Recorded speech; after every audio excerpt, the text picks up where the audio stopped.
Bonjour tout le monde et bienvenue à l'activité Connais-toi toi-même. Si j'ai des personnes avec moi, s'il vous plaît, dites-moi si vous m'entendez bien parce que il y a quelques instants, en fait, quelques minutes à 11 heures, j'ai commencé la vidéo, mais on me disait qu'on m'entendait pas. Petit problème technique ce matin. Donc, on recommence en ce moment. Elena, Hélène, si vous êtes encore là, est-ce que vous m'entendez? Il y a des matins comme ça. Donc, en fait, pour les personnes qui se joignent à nous, vous êtes ici sur la communauté Vivre à coup de cœur. On fait l'activité Connais-toi toi-même tous les dimanches à 11 heures, heure du Québec où je suis. Sauf quand il y a un petit problème technique comme ce matin. C'est rare. Ça arrive jamais. Les mystères de l'informatique. Donc, aujourd'hui, en fait, c'est la première journée de la Semaine nationale de la prévention du suicide et je trouve ça important qu'on explore cet élément-là, en fait, toute l'année. Toute l'année, la santé mentale, c'est important, le bien-être. Mais il faut savoir aussi que cette semaine-là, c'est une semaine très importante pour moi et on va souligner en fait différents éléments de la prévention de la détresse et du suicide tout au long de la semaine. Et en fait, ici, sur la communauté Vivre à coup de cœur, tout ce qu'on fait, tout ce qu'on fait, c'est en lien avec le bien-être et la santé mentale. Donc, moi, je suis Stéphanie, je suis intervenante psychosociale depuis 27 ans maintenant. J'accompagne les gens au niveau de leur cheminement personnel. Et tous les jours de l'année, ici, sur la communauté, je vous partage différents exercices qu'on fait en groupe, des activités, des conférences gratuites. Je vous partage des informations, je vous partage des réflexions pour aider à faire des prises de conscience qui peuvent nous aider dans notre cheminement. Je vous partage aussi différents outils, des approches, des techniques très éclectiques en fait parce que je suis consciente que chaque personne va vraiment avoir différents outils, différentes approches qui vont les interpeller. On n'est pas tous pareils, on n'a pas tous les mêmes besoins au même moment, on ne voit pas toutes les choses de la même façon. C'est pas chacune des approches qui vont interpeller chaque personne de la même façon. Donc, très important pour moi d'aller dans l'éventail de tout ce qu'on peut offrir. Donc, à ce moment-là, c'est plus simple comme ça. Donc, je vois Nathalie qui est là. Salut Nathalie. Tu vas être ma testeuse. Tu vas me dire si tu m'entends bien, s'il vous plaît. Donc, j'apprécie beaucoup. Et pour les personnes qui se joignent à nous, en fait, oui, on parle de santé mentale, de cheminement personnel toute l'année, à tous les jours, mais le dimanche, ben, c'est toujours une activité spéciale. C'est notre cerise sur le Sunday, notre dessert de la semaine, où est-ce qu'on utilise un outil spécifique particulier qui revient tous les dimanches parce que je trouve que c'est un outil qui est vraiment bien pour apprendre à se connaître. C'est ludique, c'est non menaçant, c'est le fun et ça permet de faire des prises de conscience auxquelles on n'aurait pas pensé. Nathalie qui me dit « Yes, mon son il est bon, excellent », parce que là, Nathalie, c'est la prise 2 ce matin, là. Je recommence, là. Fait que c'est merveilleux, tout va bien. Donc, en fait, l'outil qu'on utilise les dimanches, ce sont les jeux de cartes oracle. Souvent, les gens vont me demander, ben pourquoi, tu sais, tu es intervenante psychosociale, donc on parle, tu sais, des études en travail social, des approches en psychologie, puis tout ça. Oui, à tout ça. Super pertinent, super important. C'est super utile dans notre cheminement personnel. Mais les jeux de cartes oracle aussi. Pourquoi? Parce que ça nous permet de sortir du cadre habituel de nos réflexions et de nos pensées. Donc, quand on passe par notre mental, souvent on est très fort sur le mental, on va analyser une situation jusqu'au bout, on va essayer de faire des liens, on va faire des pour, des contre, on va, tu sais, le rationnel, l'intellect, la logique, on est vraiment fort là-dessus. Mais vous savez comme moi que des fois, on vit des situations où est-ce qu'on a beau y penser jour et nuit parce qu'on dort pas, parce que ça roule, puis on pense. Bien, des fois, on n'a pas nécessairement trouvé d'option ou de solution parce qu'on joue dans le carré de sable des notions qu'on porte déjà en soi. On joue dans notre mental, on joue dans notre conscient.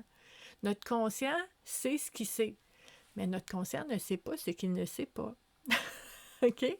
Donc, tout ce qui est l'inconscient, tout ce qu'on porte en nous, dont on n'est pas conscient et qui a des impacts et des effets dans notre vie à tous les jours, de toute façon, même si on ne sait pas que c'est là.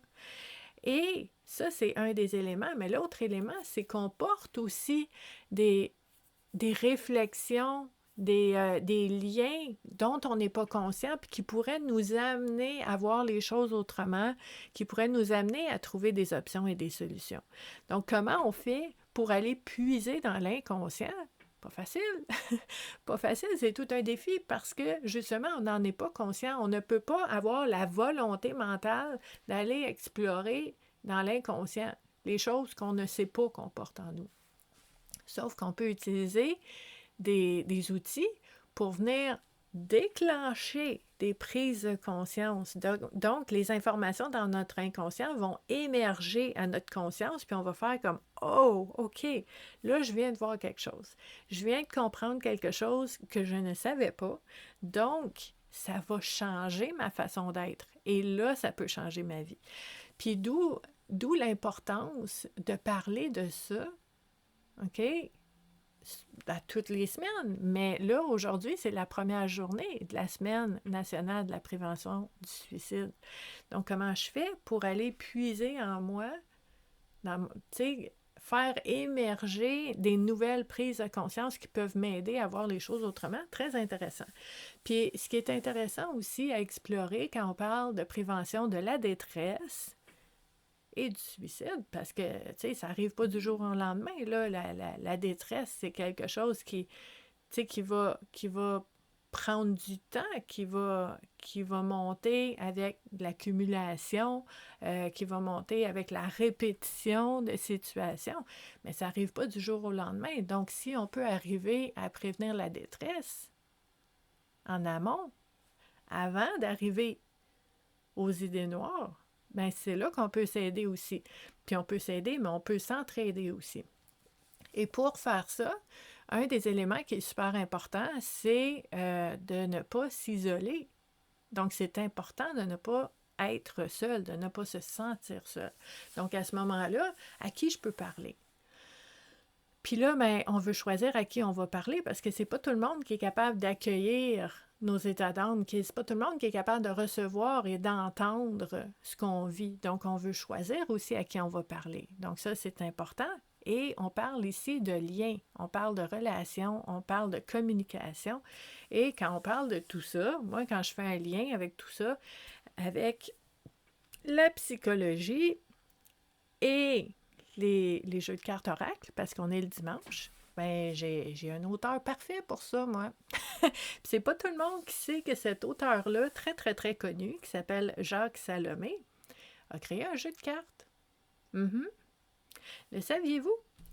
Donc, Jacques Salomé a créé le tarot relationnel, le jeu du regard fertile. Puis ça, là, faudrait que je regarde quand est-ce que ça a été créé, là, mais ça fait longtemps, longtemps. Hein? Donc, ça fait longtemps que j'ai ça. Je sais même pas si ça venait dans un boîtier, une enveloppe. J'ai aucune idée. Moi, j'ai trouvé ça en quelque part en 3 morceaux distincts parce qu'il y a une planchette qui vient avec ça. Le petit livret, puis les 156 000 cartes. Donc, puis regardez les images. C'est intéressant. Donc, Jacques Salomé, qui est connu pour tout ce qui est le relationnel, la communication, la psychologie, mais a fait un jeu de cartes oracle magnifique. On jumelle les deux. Pour moi, personnellement, c'est mon approche préférée. Une approche, tu sais, psychosocial, mais psychospirituel aussi. Moi, j'aime beaucoup cette approche-là. Si vous aimez ça, vous allez être très bien ici. Et aujourd'hui, ben, je vais vous montrer comment on peut utiliser, en fait, un jeu comme ça pour nous aider dans notre cheminement personnel. Puis là, je veux juste vous lire un extrait parce que, tu sais, t'as quand même un petit livret écrit par Jacques Salomé. Hein. C'est toujours, on sait qu'on va s'amuser à lire ce qu'il y a là-dedans, c'est sûr. Donc, je veux juste vous lire un petit bout parce que je trouve ça très pertinent au niveau de notre cheminement, au niveau de l'importance de la connexion avec les autres, mais aussi au niveau de tout ce qui est la prévention de la détresse et la connexion ensemble. OK? Donc, il faut voir ici, quand je vous dis la planète Terre, c'est la planète Terre. OK? Donc, je vous lis un petit extrait. Pour ne plus vivre sur la planète Terre. Si un extraterrestre débarquait un beau jour sur la planète Terre, il serait bel et bien surpris de ses découvertes. Et en tout premier, il serait stupéfait et sans doute consterné de côtoyer tant d'incommunication, de surdité et d'aveuglement sur soi et sur les autres. Il se heurterait d'abord à la difficulté de pouvoir se dire avec des mots à soi, trébucherait sur l'impossibilité à se faire entendre avant de buter sur le refus d'être reconnu tel qu'il est. Il se sentirait très rapidement emprisonné dans tout ce que l'on voudrait qu'il soit, dans les attentes, les peurs et les désirs qu'il pèseraient sur lui. Okay? Le combat de cet homme pourrait se résumer ainsi. Chacun d'entre nous, quel que soit son âge, sa position, sa place dans le monde, est partie prenante de tout ce qui lui arrive. Chacun d'entre nous, quel que soit son âge, sa position, sa place dans le monde, est co-responsable de la qualité de la communication qu'il propose ou qu'il reçoit. Chacun d'entre nous, quel que soit son âge, sa position, sa place dans le monde, peut se donner le moyen d'œuvrer au développement d'une écologie relationnelle. J'aime ça, écologie relationnelle. Mais pour cela, il convient de se former. On doit apprendre à faire ça. Il inventa un jeu d'initiation personnelle qu'il appela le jeu du regard fertile et qui devint un tarot relationnel. Donc, on imagine que notre ami extraterrestre, c'est Jacques Salomé. Ah! Si vous vous sentez comme un extraterrestre, des fois, on n'est pas tout seul. On n'est pas tout seul. Bonjour Bianca, bonjour Hélène. Contente que vous soyez là. Donc, ce jeu de cartes-là est immense. Il y a plein de cartes, ça rentre à peine dans mes mains. Des illustrations très intéressantes parce qu'on voit le regard fertile, on voit les arbres. Des fois, il y a des racines dans les arbres, des fois, il n'y en a pas, des fois, il y a des feuilles, des fois, il y a des fruits. Il y a le regard, des fois, il y a des oreilles parce que la communication, c'est aussi écouter. Donc, il y a beaucoup, beaucoup de symbolisme dans ces cartes-là, ce que j'apprécie vraiment beaucoup. On a des zones d'horizon qui sont à différents endroits, tout dépendant de ce qu'on va aller explorer. Hein? Donc, vraiment en lien avec les cartes. Et vous allez voir, les cartes portent des propositions de réflexion pour nous aider à mieux communiquer, à mieux voir c'est quoi notre rôle dans nos relations, aussi à voir sur quoi on pourrait gagner à explorer et à partager avec les personnes autour de nous. Donc, très, très, très précieux. On va utiliser ces cartes-là. On va les brasser, ce qui n'est pas facile nécessairement pour moi parce que j'ai des petites mains, mais on va y aller, hein? On va les brasser et on va sortir en fait des cartes qui vont avoir le potentiel de nous amener vers des prises de conscience qui pourront nous servir, en fait, pour voir les choses différemment, pour pouvoir aussi aller puiser dans ces prises de conscience-là, pour voir un petit peu s'il n'y a pas un autre angle de perception qu'on pourrait utiliser dans les différentes situations qu'on vit pour justement changer notre quotidien vraiment parce que nous, on a changé notre façon de voir les choses. C'est un peu ça, le but de l'exercice, c'est de dire comment je peux voir les choses autrement pour vivre les choses autrement. Donc, ça devient très précieux à ce moment-là et ça fait partie d'un exercice de cheminement personnel pour voir justement où est-ce que j'en suis maintenant et où est-ce que j'aimerais être éventuellement, puis de voir l'espace entre les deux, le chemin à parcourir entre les deux et d'essayer d'aller explorer différentes thématiques qui peuvent nous aider justement à peut-être se rapprocher tranquillement de qu'est-ce qu'on aimerait vivre. Donc, ici, on a une belle carte. Vous voyez, au niveau de l'image, je vous disais, c'est vraiment intéressant au niveau de ces images-là, la symbolique. On voit comme une petite île avec un village ou une ville dessus. Il y a comme l'espèce de trou entre les deux arbres avec le regard qui est là. Donc, on a des racines. Comment on fait pour se sentir connecté à tout le monde qui est là-bas quand moi je me sens un petit peu toute seule au fond ici, hein? Donc, j'aime beaucoup cette image-là qui peut parler vraiment beaucoup aux gens. Et de l'autre côté, on a une proposition de réflexion. Cette carte-là, parce que ces cartes-là ont différentes thématiques qui vont être explorées, il y a justement des obstacles, il y a des risques, il y a des alliés. Donc, des alliés qui vont faire que je peux voir les choses autrement, que je peux aller connecter avec des gens pour changer ma façon de voir les choses. Donc, il y a plein de types de cartes différents ici. Et celle qu'on a ici, la première qui est sortie, c'est une carte d'obstacle. Donc, un obstacle à la communication. Un obstacle au fait de me sentir connecté avec les autres, ça pourrait être quoi? On va explorer ça ici. On nous dit ici, la pire des violences relationnelles surgit quand je confonds l'autre avec la perception que j'ai de lui. Et donc, quand je crois qu'il est comme je le vois. Moi, ce jeu-là de Jacques Salomé, là, ça l'ouvre les horizons, ça permet de voir les choses autrement. Puis ici, là, OK, si je prends le texte puis je regarde l'image, c'est comme si moi, j'étais seule entre les deux arbres, puis je regarde au loin cette île avec toutes ces personnes qui sont dessus, puis les gens qui sont là, puis eux autres sont tous ensemble.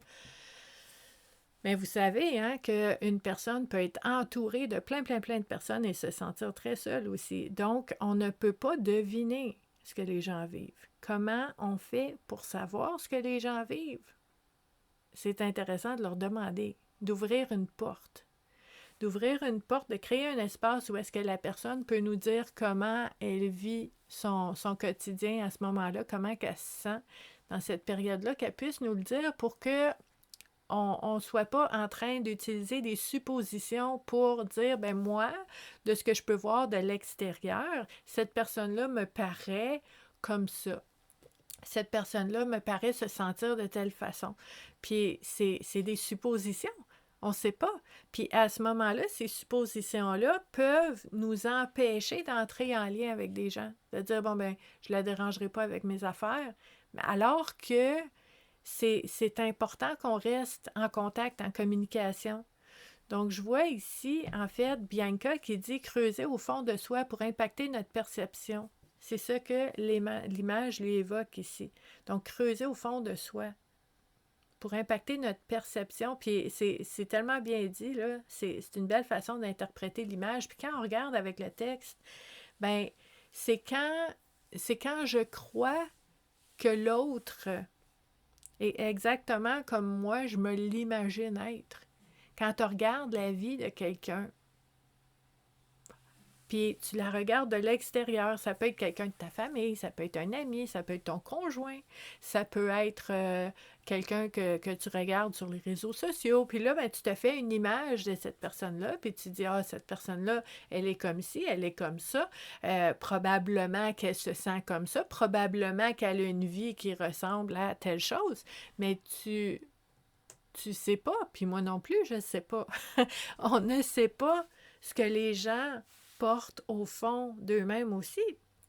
Puis vous le savez comme moi que, là, je fais un lien avec la détresse, avec le stress, avec les préoccupations. Tu sais, il y a un continuum, là. Ça commence par des petites préoccupations qui prennent plus de place, plus d'espace, ça devient du stress. Puis ça paraît pas tout le temps. C'est pas tout le temps écrit dans le front. Il n'y a pas des néons qui pointent. Ici, il y a quelqu'un qui vit quelque chose. Venez me parler. On n'a pas ça au-dessus de la tête, là.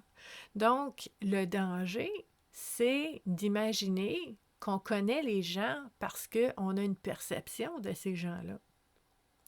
Puis là, j'ai envie de vous dire, bien, comment je fais? Parce que là, ça, c'est une carte obstacle. OK? Puis la carte obstacle, ça veut dire qu'est-ce que je fais pour aller de l'autre côté de cet obstacle-là? Ben c'est que si je me fie à ce qui est écrit sur la carte, je veux essayer, du moins, là, d'être consciente que je sais pas tout, même si j'ai une représentation ou une image de ce que je pense que les gens autour de moi peuvent vivre. C'est des suppositions, je ne sais pas. Donc, comment je fais pour savoir? Bien, je trouve ça important de poser des questions. On va aller voir les gens. On va rentrer en contact avec eux. On va ouvrir des portes. On va mettre, moi j'aime bien dire, mettre des lignes à l'eau. Hein?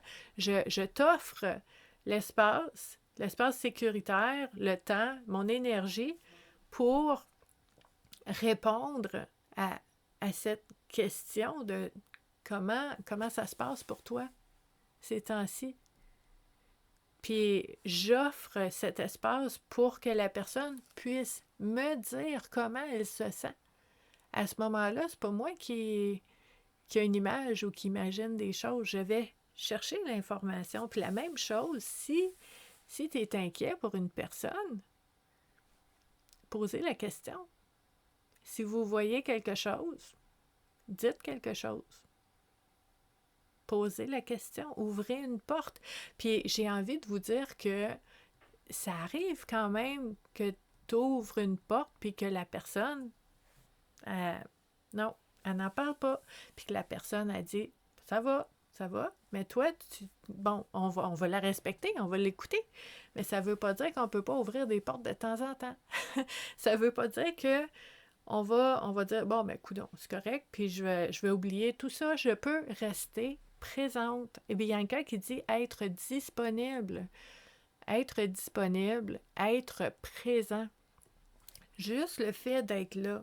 Puis, tu sais, moi, vous savez, hein, j'offre des formations en prévention de la détresse à des citoyens, des personnes qui ne sont pas formées en psychologie ou en travail social pour aider les citoyens à savoir quoi faire quand ils voient quelqu'un qui ne va pas bien. OK? Puis, le plus important, numéro 1, c'est d'être là. C'est d'être là, c'est d'observer, c'est de repérer, de voir autour de toi qu'est-ce qui se passe. Puis après ça, d'être là, d'être présent, d'être disponible. Puis peut-être que ça vous est déjà arrivé de juste être assis, par exemple, sur un banc de parc ou en file à quelque part, puis vous êtes juste là, vous êtes présent. Puis, tu sais, des fois, contact visuel, sourire, puis des fois, la personne va s'ouvrir à vous. Qu'est-ce que t'as fait? T'étais là. Tu sais, c'est le... Je vais appeler ça la nature de la présence qu'on a. Si t'es là, puis que t'es fermé, puis qu'il n'y a pas vraiment d'ouverture, ben les gens, c'est sûr qu'ils ressentent ça à quelque part. Mais si vous êtes là, vous êtes présent avec une attitude d'ouverture, ben là, ce que je peux faire, c'est que je peux créer un environnement où est-ce que je vais pouvoir aller vérifier vraiment ce que l'autre ressent, puis ce que l'autre vit, au lieu de m'imaginer que cette personne-là est et se sent vraiment comme je l'imagine. Je vais aller valider, je vais aller vérifier. C'est super important.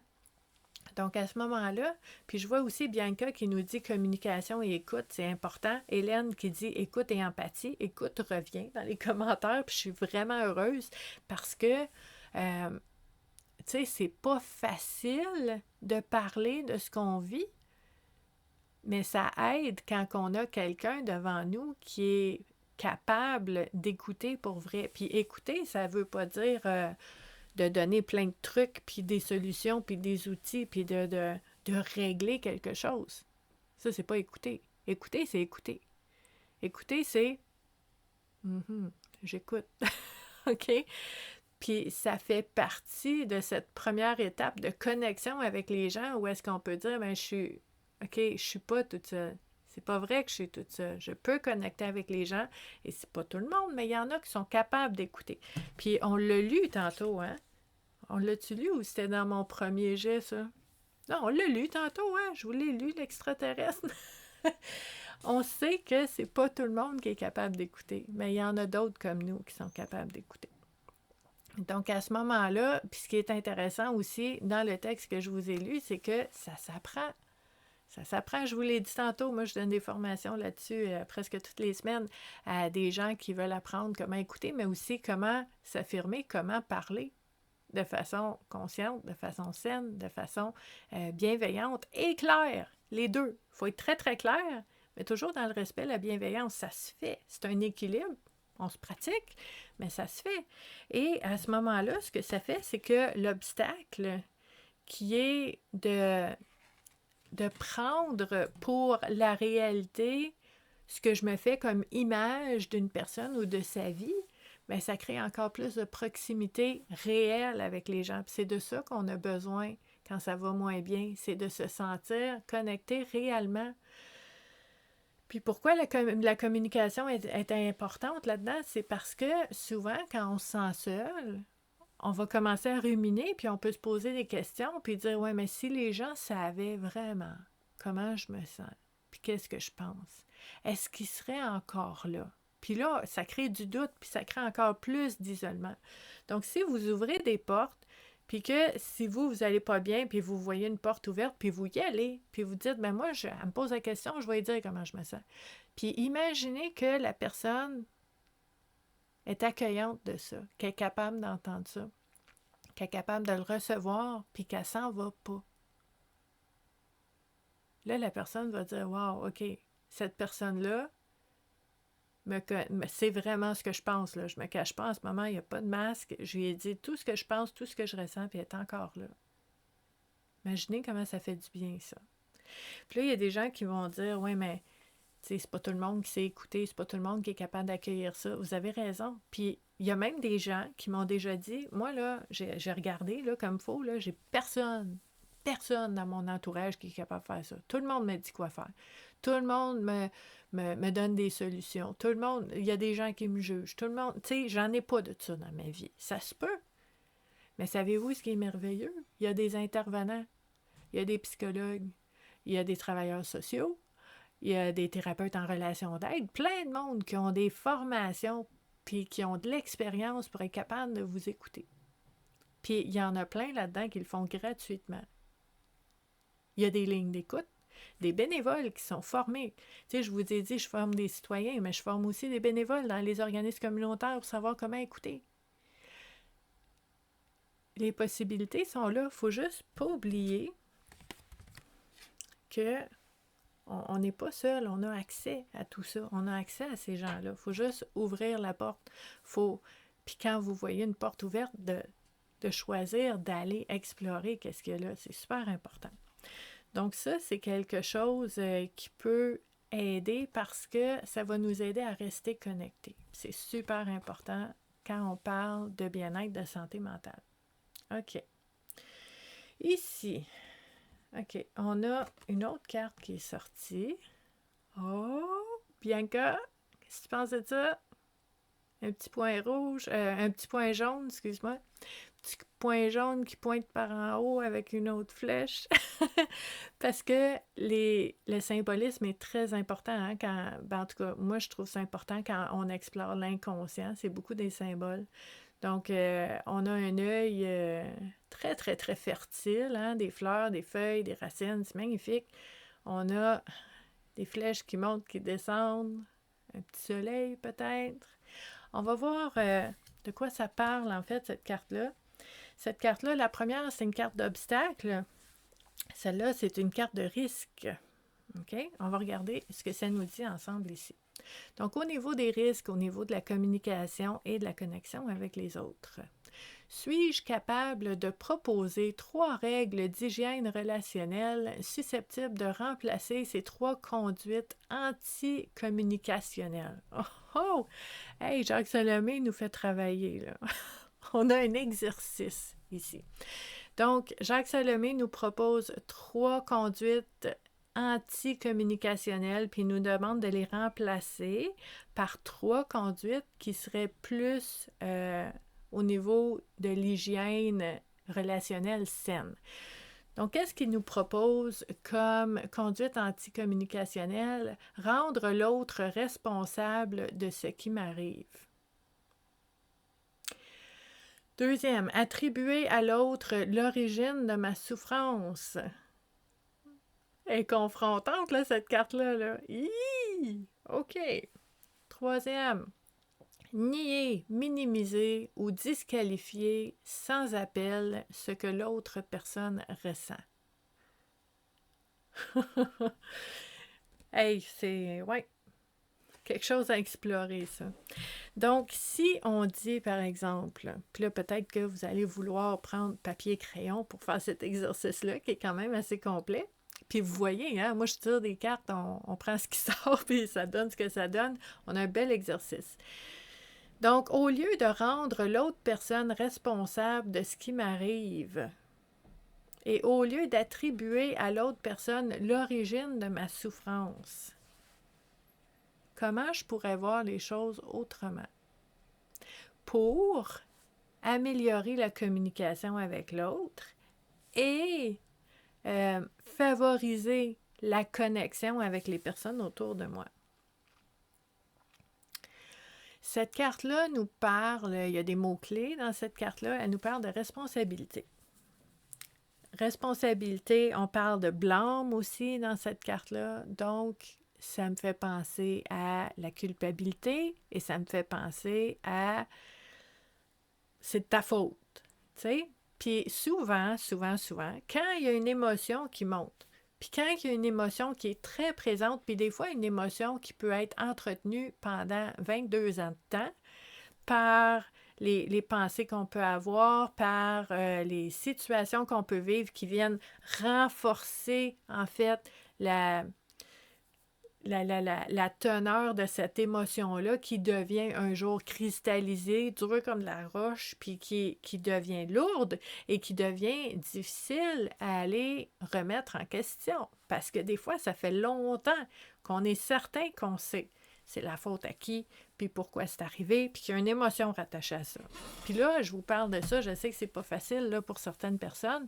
Puis tu sais, moi, quand j'accompagne les gens en individuel, c'est des choses qu'on va explorer. Je vous dis pas qu'en 20 minutes, on va aller au bout de ça, mais il y a quand même un bel exercice à faire pour explorer, première étape, où est-ce que j'en suis?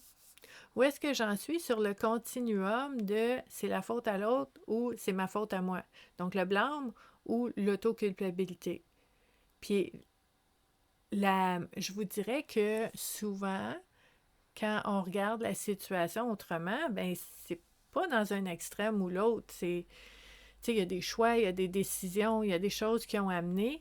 Puis, le plus important, en fait, c'est vraiment de dire, OK, maintenant, je fais quoi?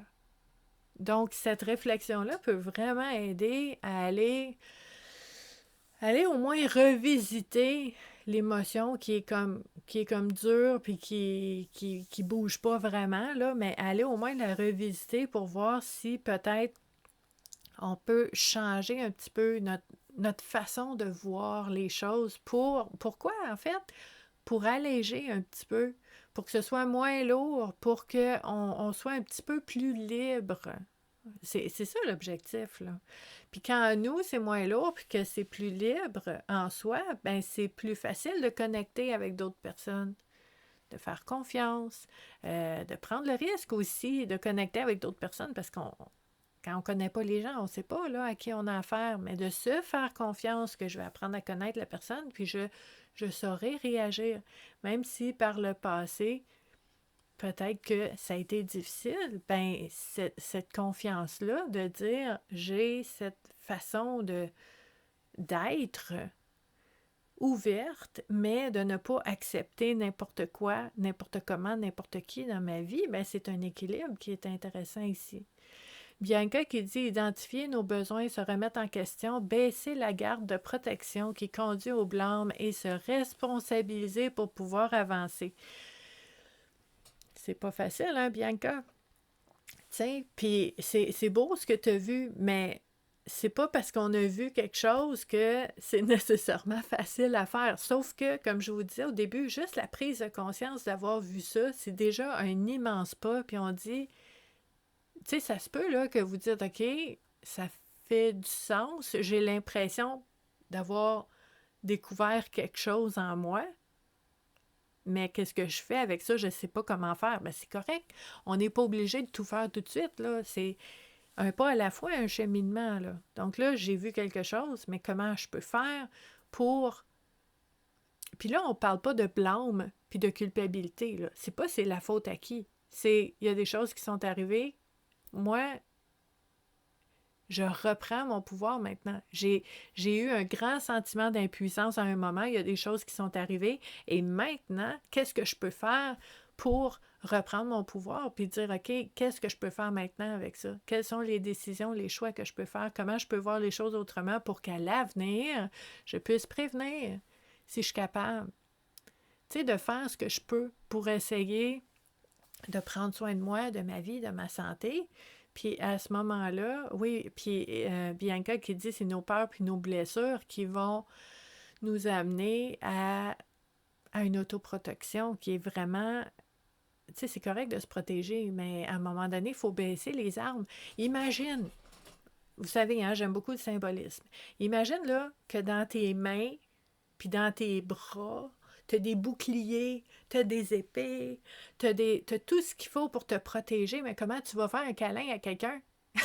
T'en as plein les bras, t'es pas capable, c'est trop lourd, puis c'est encombrant. Fait que c'est ça l'équilibre, c'est de dire j'ai le droit, puis je peux, puis j'ai la permission, puis j'ai la responsabilité aussi de faire ce qu'il faut pour me protéger, mais aussi pour être en contact et connecté avec les autres et avoir des belles relations qui vont favoriser mon épanouissement puis mon bien-être.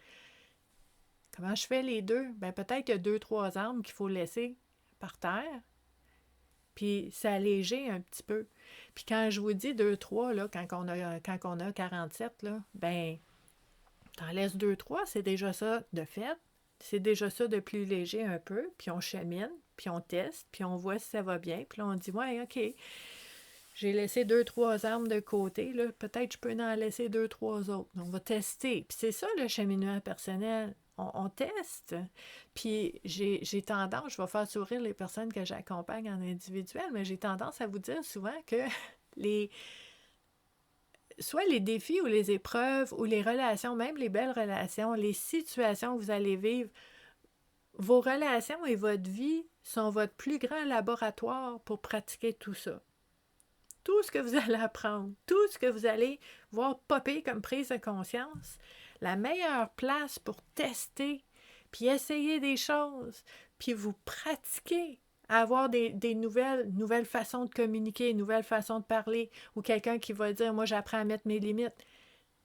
Ta vie, c'est ton laboratoire parfait pour faire ça, puis tes relations les plus difficiles à ce niveau-là, c'est tes alliés numéro 1 pour te pratiquer.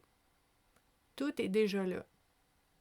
Ta vie est un laboratoire pour te pratiquer, puis pour vraiment là, apprendre à prendre des nouvelles habitudes, puis mais faut se pratiquer, il faut s'exercer.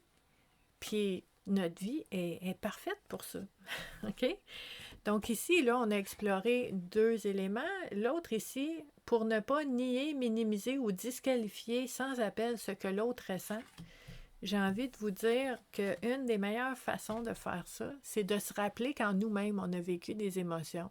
Quand on était dans un état où est-ce qu'on n'était pas bien, puis qu'il y a quelqu'un autour de nous qui nous a dit « Ben non, ça va bien aller. » Ou « Ah, t'as pas à t'en faire de ça. Il y a je sais pas moi, ça va passer. » Ou il y a plein de monde qui vivent ça. Tu sais, puis disqualifier un peu ton état. Quand toi, tu l'as vécu. C'est dur, on n'aime pas ça.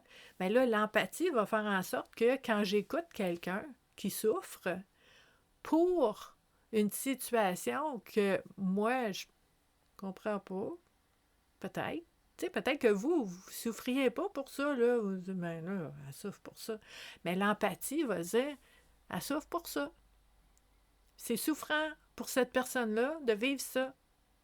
Puis je comprends, parce que moi aussi, j'ai souffert dans des situations qu'il y a des gens qui ne comprenaient pas pourquoi je souffrais, mais moi, je vais utiliser l'empathie puis dire, je comprends que tu souffres pour ça, que pour toi, c'est difficile, même si moi, j'aurais pas nécessairement cette émotion-là, je suis capable de comprendre que quelqu'un d'autre peut l'avoir. Donc, comment je fais pour ne pas nier, minimiser ou disqualifier les émotions d'un autre? Bien, je trouve qu'un outil qui est bien utile, c'est de savoir se mettre à sa place. Puis de dire, ben, je l'ai déjà vécu. J'ai déjà vécu que je vivais quelque chose, puis qu'il y a quelqu'un qui ne me comprenait pas du tout, puis qui a minimisé, puis que je me suis senti mal par rapport à ça. Donc, je vais essayer de ne pas le faire aux autres. Ça fait partie des éléments qu'on peut explorer pour nous aider à être capable de se voir nous-mêmes dans les situations qu'on vit pour qu'on puisse justement choisir notre façon d'être qui va être plus en lien avec qu'est-ce qu'on peut faire pour aider une personne qui va moins bien. Puis à ce moment-là, ben, on devient un élément, je vais dire un élément facilitant ou qui favorise l'apaisement chez les gens. Parce qu'on est capable de recevoir, d'accueillir, d'écouter.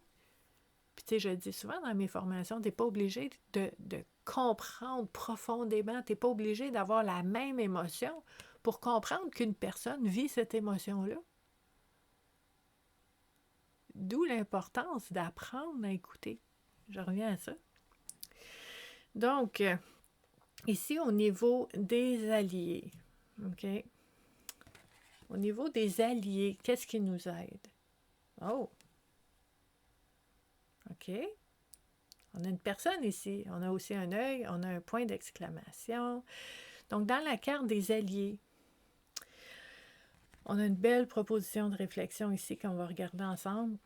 Ne demande jamais la permission d'adresser la parole à quelqu'un. Offre-toi cette liberté de te dire à qui peut te recevoir et surtout peut t'entendre.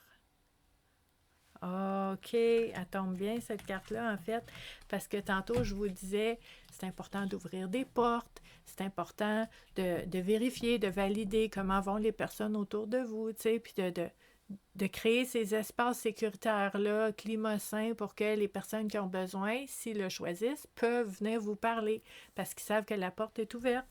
Mais cette carte-là vient nous dire, c'est super important, qu'on n'est pas obligé d'attendre qu'une porte soit ouverte devant nous pour aller parler à quelqu'un. OK?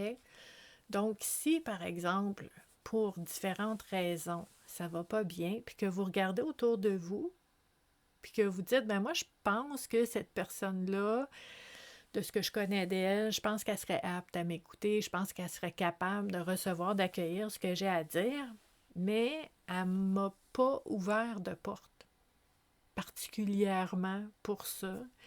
Puis là, ben souvent, tu sais, on le sait, quand on va pas bien, on veut pas déranger, on veut pas, tu sais, fait qu'on va jongler avec ça, on va être tiraillé par ça, mais cette carte-là, ce qu'elle vous dit, c'est que n'attends pas la permission avant de parler à quelqu'un quand tu en as besoin. S'il y a quelqu'un autour de toi que tu penses qui est capable de t'accueillir puis de t'écouter, puis que cette personne-là, pour différentes raisons, elle n'a pas nécessairement ouvert une porte, vas-y, attends pas la permission. Tu sais, tu peux dire Stéphanie était ici, tu sais, puis on parle de telle chose, mettons, je sais pas, pour le travail ou pour la famille ou une sortie ou quoi que ce soit, puis on est là, je sais pas si tu aurais du temps, mais j'aurais aimé te parler de quelque chose.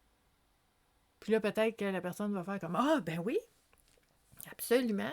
Hey, j'ai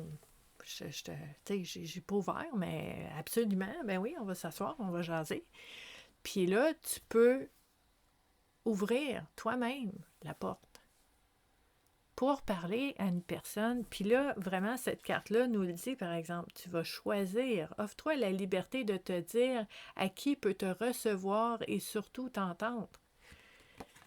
Pas n'importe qui. Puis ça, c'est quelque chose qui est important parce que déjà, quand ça va moins bien, quand on est stressé, quand on a des préoccupations, puis que on on va parler avec une personne qui a tendance à minimiser, à banaliser nos émotions, à disqualifier ce qu'on ressent, ou une personne qui a tendance à nous dire quoi faire, à donner des conseils, à juger, bien là, on n'est pas en train de s'aider, là. Déjà, ça va pas bien. Quand on fait ça, on n'est pas en train de s'aider. Donc, on veut choisir à qui on parle. Puis j'ai envie de vous dire, puis là, je sais qu'il y a une conférence gratuite que je fais mercredi pour prévenir la détresse, mais on va en parler régulièrement cette semaine quand même parce que c'est important. Il y a des gens autour de vous peut-être qui vont vous ouvrir une porte, qui vont vous dire, tu sais, tu peux me parler, hein, je suis là, tu peux me dire tout ce que tu veux, je suis vraiment là pour toi. Puis ça se peut qu'une personne te dise ça dans ta vie, mais que toi, tu connais cette personne-là, puis tu dis, ben oui, hey, à chaque fois que je te parle, je me fais ramasser, je me sens tout le temps comme une merde quand on a fini de parler, excusez, et tu sais, je me sens pas bien quand on en parle.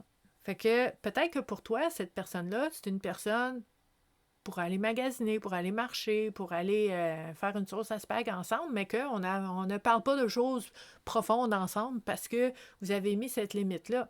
Bien, c'est pas parce que quelqu'un vous ouvre une porte qu'il faut y aller. Vous connaissez votre monde, vous savez de quoi vous avez besoin. On va voir la bonne personne. Et si pour vous, c'est difficile de trouver la bonne personne, on va voir sous cette vidéo-là, il y a des lignes d'écoute, il y a plein, il y a des intervenants, il y a le 811, on peut appeler pour parler à quelqu'un, pour avoir un rendez-vous. Il y a du gratuit, il y a du accessible, abordable, pas cher, il y a du plus cher, tu sais, il y en a des options, là.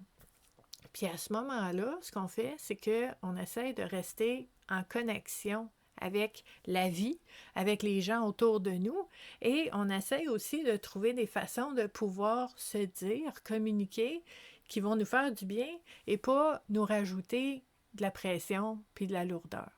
OK? Donc, c'est important de savoir à qui vous pouvez parler. Puis là, je vous dis ça, puis j'ai un lien, pouf, qui vient de popper dans ma tête. C'est un exercice que je vous propose de faire dans le e-book gratuit là, que j'ai écrit, mon 32 pages, là, La trousse de secours, le bien-être au quotidien à portée de la main. C'est gratuit. Puis c'est plein d'exercices comme ça pour vous aider à préparer le terrain pour les moments où est-ce que ça va moins bien. Donc, si c'est un exercice que vous aimeriez faire, c'est vraiment un petit livre là, qui peut vraiment aider au niveau de la prévention pour s'aider dans les moments où est-ce que ça va moins bien. Fait que j'y avais pas pensé avant, mais je vais mettre un lien où je vais faire une publication pour ce e-book-là tantôt parce que vraiment, pour le sujet qu'on a parlé aujourd'hui, je pense que ce serait très, très, très utile. Donc, puis si je sais qu'il y en a plusieurs d'entre vous que vous l'avez déjà, vous pouvez nous dire comment ça peut aider selon vous là, au niveau de la prévention de la détresse. Là. Ça va être très apprécié. Puis, ce qu'on va faire, c'est qu'à tous les jours cette semaine, on va explorer différents éléments. Deux choses, en fait, de la communication, de la connexion, de ne pas s'isoler. On va parler de santé mentale, de choses qu'on peut faire pour s'aider et on va parler de prévention aussi de la détresse tout au long de la semaine. Donc, n'hésitez pas à partager. Je pense que ça peut vraiment aider des gens. Vous savez que le thème de la semaine, c'est « Mieux vaut prévenir que mourir ». C'est important. Et oser parler du suicide, bien, ça sauve des vies. Fait que c'est vraiment ça, les deux thèmes là, de toute la semaine. Puis c'est tellement important pour moi à l'année, mais c'est important de le souligner aussi quand c'est la journée, puis quand c'est la semaine aussi, pour souligner ça. Très, très, très important qu'on puisse en parler. Donc, merci d'avoir été là. Je vous souhaite une très belle journée. Puis je vous dis à dimanche prochain pour une autre activité Connais-toi toi-même. Bye!